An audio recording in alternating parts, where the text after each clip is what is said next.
effectivement, c'est insupportable. Je veux dire, les salles d'attente, il y a plein de vieux, ça tousse de partout. Moi, c'est pour ça. Je soutiens Medpass.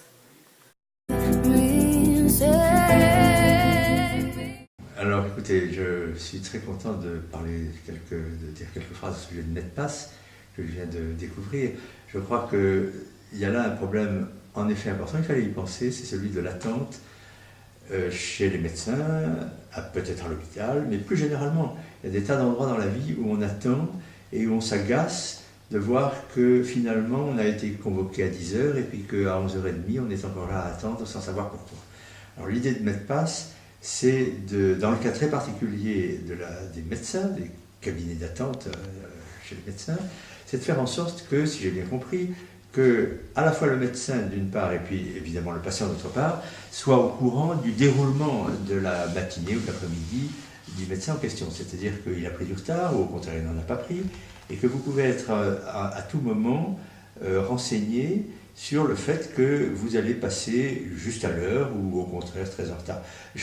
Le hasard fait que j'ai eu récemment une expérience tout à fait catastrophique et une autre excellente, donc ça prouve que tout est possible dans ce cas.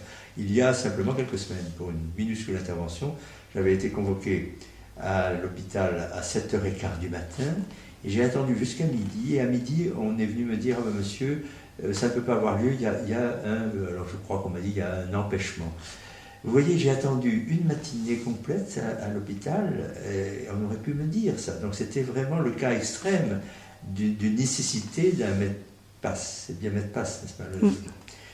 Et puis alors un autre cas tout à fait inverse, l'autre jour j'avais un rendez-vous chez un médecin, j'avais rendez-vous à 7h, à 7h01, la porte de la salle d'attente est ouverte et le médecin il m'a dit vous venez, c'est votre tour. Donc il y a tous les cas possibles entre le pire et le meilleur. Mais il y a quand même beaucoup de cas où on attend, je répète, et je crois que l'idée qu'on puisse bâtir son temps, c'est tellement important le temps, en fonction de la réalité des choses, c'est-à-dire de la réalité de ce que le médecin a pris du retard, et on ne peut pas lui jeter la pierre, il a pris du retard probablement parce qu'il y avait un cas plus difficile à traiter, c'est comme ça la vie.